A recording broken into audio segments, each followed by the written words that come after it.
Hey 302, I'm Jackie Ferris. For more than a century, the Green Room at the Hotel Dupont was a place where Wilmington's movers and shakers made their deals and families made memories. It's now been transformed into Le Cavalier. We're going to take you inside to get a first-hand look at what's new here at this iconic hotspot. Tucked in close, the 302 is saving you a seat.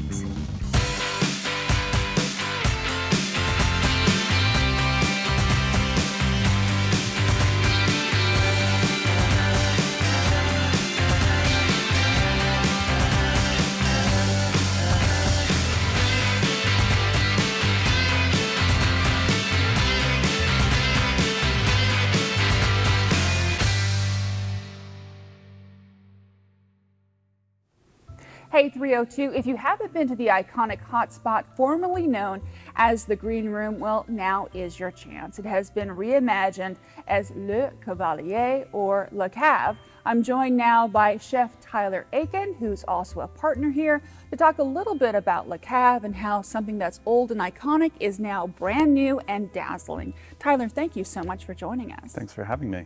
So let's talk first of all about the name. Where did we get the name from? So Le Cavalier translates to the horseman in French, and really we looked outside these walls to the Brandywine River Valley and this rich tradition of equestrian culture that we have, whether it's the fox hunts that happen at Vickmead and around Greenville, or the the thoroughbred raising by the Dupont family. Point to Point obviously is a huge institution in this community. So really we just decided that it made a lot of sense to refer to that when we thought about a new name. Now the 302 was here last year in 2019 in December, and it was gorgeous. It was our introduction. It was very old world, very classic. We heard a lot about the history, movers and shakers, families, people came through. It was a part of the fabric. And now when they come in, any visitor, things have changed. They've been updated and reimagined. Talk to me a little bit about exactly what a French brasserie is and what you're going for here in terms of the decor. Yeah, so a French brasserie, I think, is a little less formal of a concept than what existed at the Green Room. Typically, you see these grand dining rooms in Paris that have kind of moody lighting, some ornate details, and really from the food perspective is about these kind of filling meals that are often built around sort of what we call a raw bar when you're talking about starters or looking at entrees, that tradition of pairing a protein with a side of frites or fries. So we tried to embrace a lot of that, at the same time pulling the brasserie a little bit out of Paris and looking to the south of France for things like olive oil and lemon juice, looking to North Africa for spices, and just trying to update that tradition a little bit. So let's talk about the decor. It's very warm in here. It's very inviting. Talk to me about, the changes that were made on that end of things. Yeah, so we, the bones that are in place in this restaurant, even if we had been able to touch them, it wouldn't have made sense to touch them. So much of this is really priceless, whether it's a fumed oak wood paneling, the Spanish chandeliers, the ceiling art, and obviously this incredible floor that we uncovered during demolition. These are all design elements that trace to 1913, when an army of craftspeople were brought over from France and Italy to create this dining room in the Renaissance style. So we really view ourselves as much as custodians, as reinventors of the space, and it was really a balancing act between updating it, dragging it into the 21st century, but respecting this deep history, respecting the bones of the space that have hosted so many memories for so many people. Now, when you talk about unearthing the mosaic, that must have been such a treat. And do you happen to know anything about, when it was originally put in? And much like the rest of the timeless elements in this room that we didn't introduce, this floor dates to 1913. We had no idea that it was here. We heard rumors, even from employees who had worked in the hotel for 30 plus years, who themselves had worked with people who'd been here 30 years before that, we heard the rumor that the Dupont company at some point before laying that wall-to-wall carpet down had leveled the floor with concrete. So on January 17th, when we pulled the rug up, we had a whole plan in place to lay new tile around the perimeter of the room and to lay a sectional rug through the center of the room. And much to our surprise and delight, we found this absolutely priceless floor. So it's hand-laid terrazzo, something that if you had all the money in the world in 2020, it would be really difficult to even find people who could do this kind of work. So we think of it as a treasure, and it was one of those unexpected twists of fate along the way.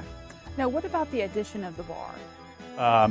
The bar to us was really an important element to the design of this new restaurant. When we went to the drawing board almost 2 years ago, we thought about what makes a restaurant feel contemporary. And to us, a bar was a big part of that. Whether you're a solo traveler staying in the hotel, feeling like it may be more comfortable to eat at a bar as opposed to a larger table like the old green room had with kind of big armchairs. To us, we wanted to accommodate those folks and make them feel at home. Also, we wanted there to be a centerpiece to the room, which we think the bar very much provides. Now, when you sit at the bar, the lighting in this room is just gorgeous. And you did do some updating with the lighting as well, right? Yeah, so these Spanish chandeliers also date to 1913, as do the sconces. They previously had these kind of faux candles as light fixtures, and we wanted to refer to that brasserie tradition of globe lighting, make it as sexy as possible. At night, if you come in here when the lights are turned down low, it's really a romantic place, and we're able to do that because we can control these lights so specifically, and it's just a really nice kind of muted, warm tone that they provide. And I would imagine that the leather and the velvet also add to that warm atmosphere that you're trying to create. Absolutely, yeah. So banquettes to us were really important, both from the perspective of managing the space and being able to fit more people in the restaurant, but also just, again, kind of giving that feel of a 2020 restaurant as opposed to a 1920 restaurant. Now, of course, we got to talk about the food, and we'll do that when we return.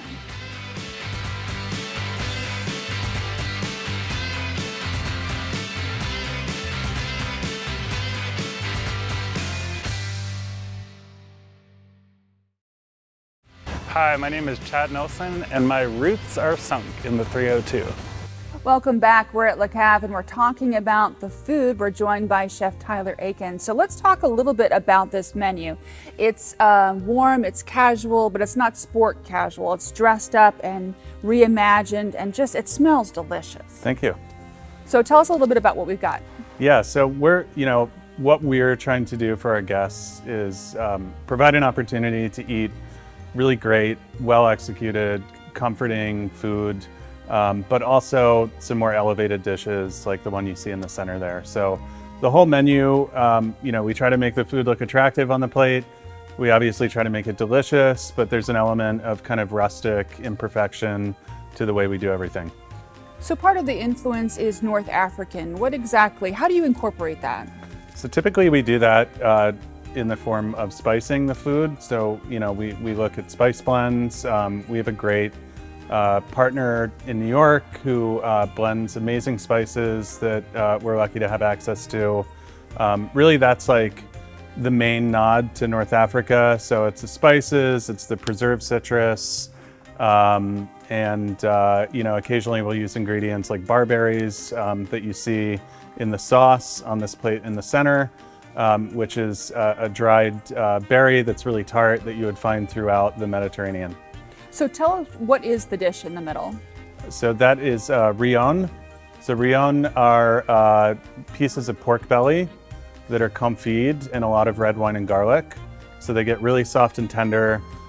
They rest in their own fat, so they stay really rich. And then when the order comes in, we sear it really quickly to caramelize the outside, make them a little bit crispy.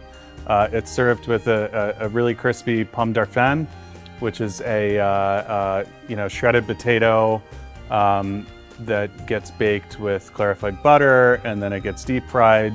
And the sauce is a barberry mustard. So again, barberries are these really tart, interesting little dried berries from the Middle East, and we puree those and add Dijon mustard. So it has this kind of aroma that's really delicious, as is the onion soup. Of course, we're in a French restaurant. We don't call it French onion soup, but tell us a little bit about that. Yeah, so the French onion soup I see becoming a staple in this restaurant. I don't think it'll ever leave the menu. Day to day, it's one of the items we see people ordering more than anything else. We make ours really carefully with veal stock, some chicken stock. We enrich it with more reduced veal stock at the end. So it has a real richness to it in the soup. And then we use a couple of really beautiful cheeses, Gruyere and Comte, to finish it, and just give it that nice crust that you cut through. And then you have this whole kind of melty, rich bowl of soup that, it's been popular already as we open at the end of the summer months. But I see it more and more through the fall and winter, people looking to that as a big comfort option. Now, another favorite is the hamburger, or the cheeseburger, as it were. Now, it says on the menu that it's smashed. What exactly does that mean? I think the intuitive burger that we would have served here would be kind of that big, fat, restaurant-style burger. And we wanted people to get a substantial burger. But as cooks, our favorite burgers are always the smash burgers. So we tried to meet in the middle and make a really nice, generous patty with super high quality, prime, coarse ground beef that sears really beautifully when you smash it on the griddle. We finish it with Cooper sharp cheese, Dijonnaise, lettuce, tomato, and pickled red onion. So if someone comes to your restaurant and they want to try something new, these are all really delicious, but what should they order, you think, for their first visit when they come?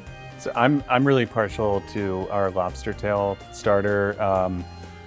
We poach the lobster really gently, beautiful Maine lobster in butter, and then we use that butter to create a sauce with apple cider vinegar.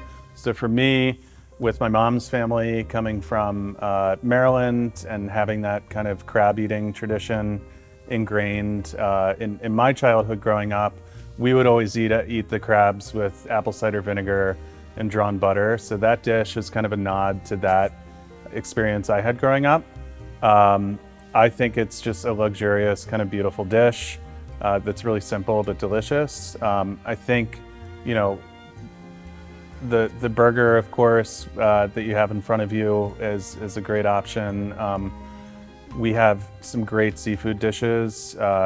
We have a really nice whole branzino that we bone out and then serve sort of whole on the plate with a really nice, subtly spicy, acidic sauce that people love. So those would be go-tos for me. I'm partial to eating seafood when I go out, but we have a ton of stuff for meat lovers too, whether it's steak frite, or tender braised veal shoulder that's served with maitake mushrooms. And of course we have this pièce de résistance, which is the dry aged ribeye for two.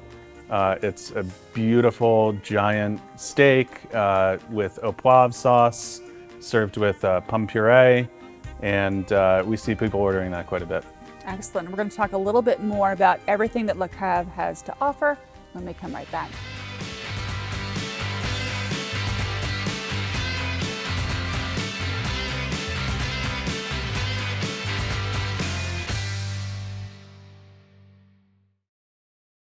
Hi, I'm David Ludlow, and I'm all about the history on the 302.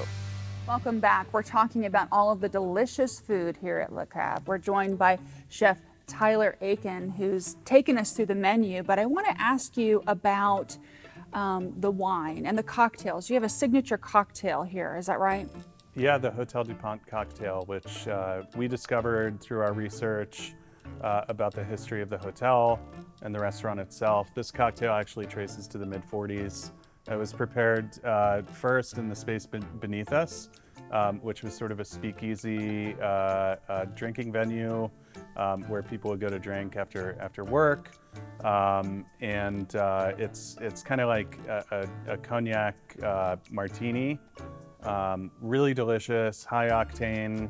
I think it's a really elegant drink, and we're lucky to be able to find those things in the history of this restaurant. It's just so cool to resurrect them, reimagine them. When we put a new recipe for that drink together, we worked with our vendors to find the perfect sherry, the perfect cognac, and then finishing it with bitters and a little bit of orange zest, and it's a great cocktail. And of course, anyone who waits on you will be able to tell you what goes well with your meal if maybe you want to try a wine or something else. Is that right? Yeah, so we really value wine education here, and I think most of our staff is pretty fluent in our offering. Our whole vision for wine here is in the natural direction. So for people who don't know, natural wine isn't anything particularly fancy, and it's certainly not something particularly expensive. It's just wine that's made in the way that our ancestors drank it.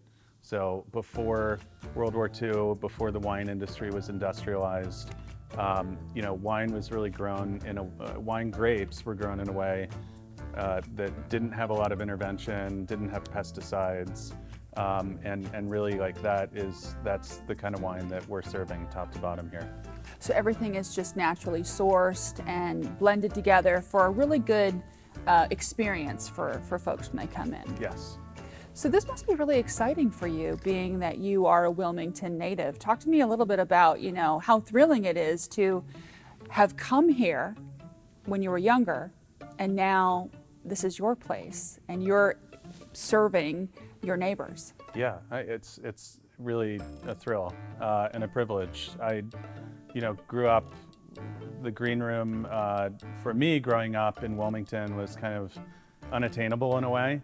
I don't know if it was a restaurant that anybody was truly a regular at, with a few exceptions. It was sort of the special occasion place that you had to put a blazer on and maybe go for your grandmother's birthday or a holiday dinner.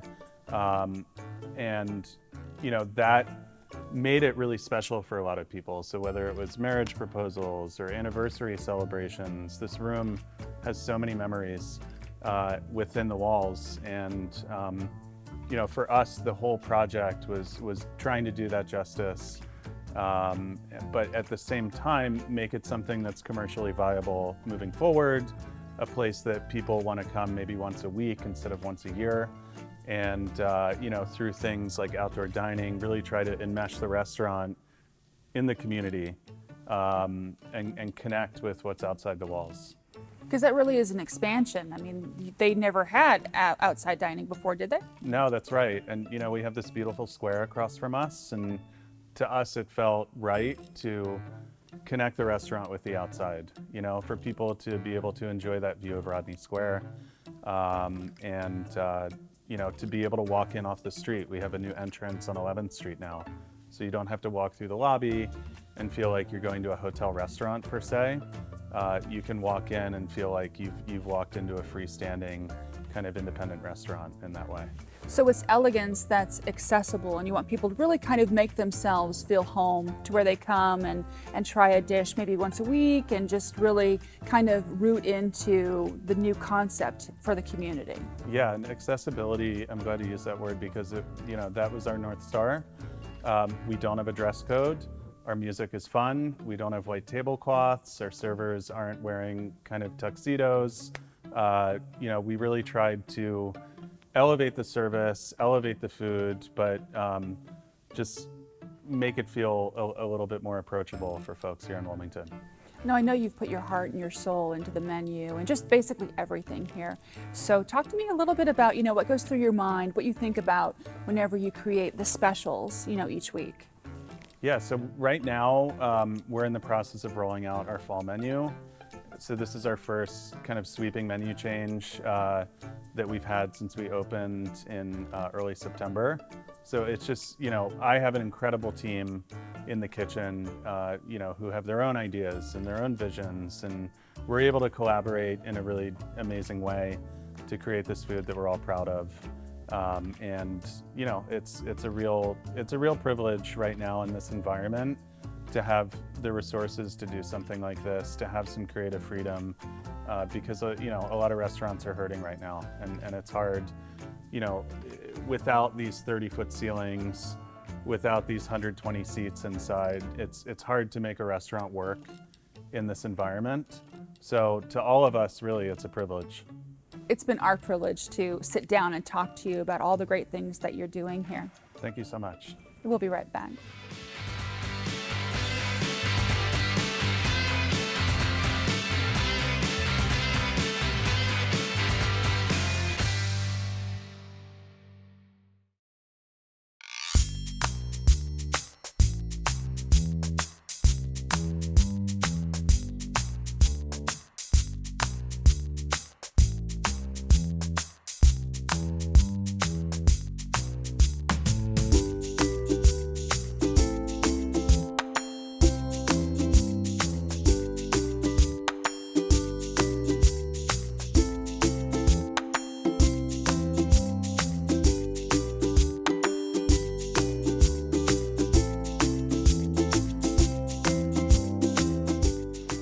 That'll do it for this week's episode.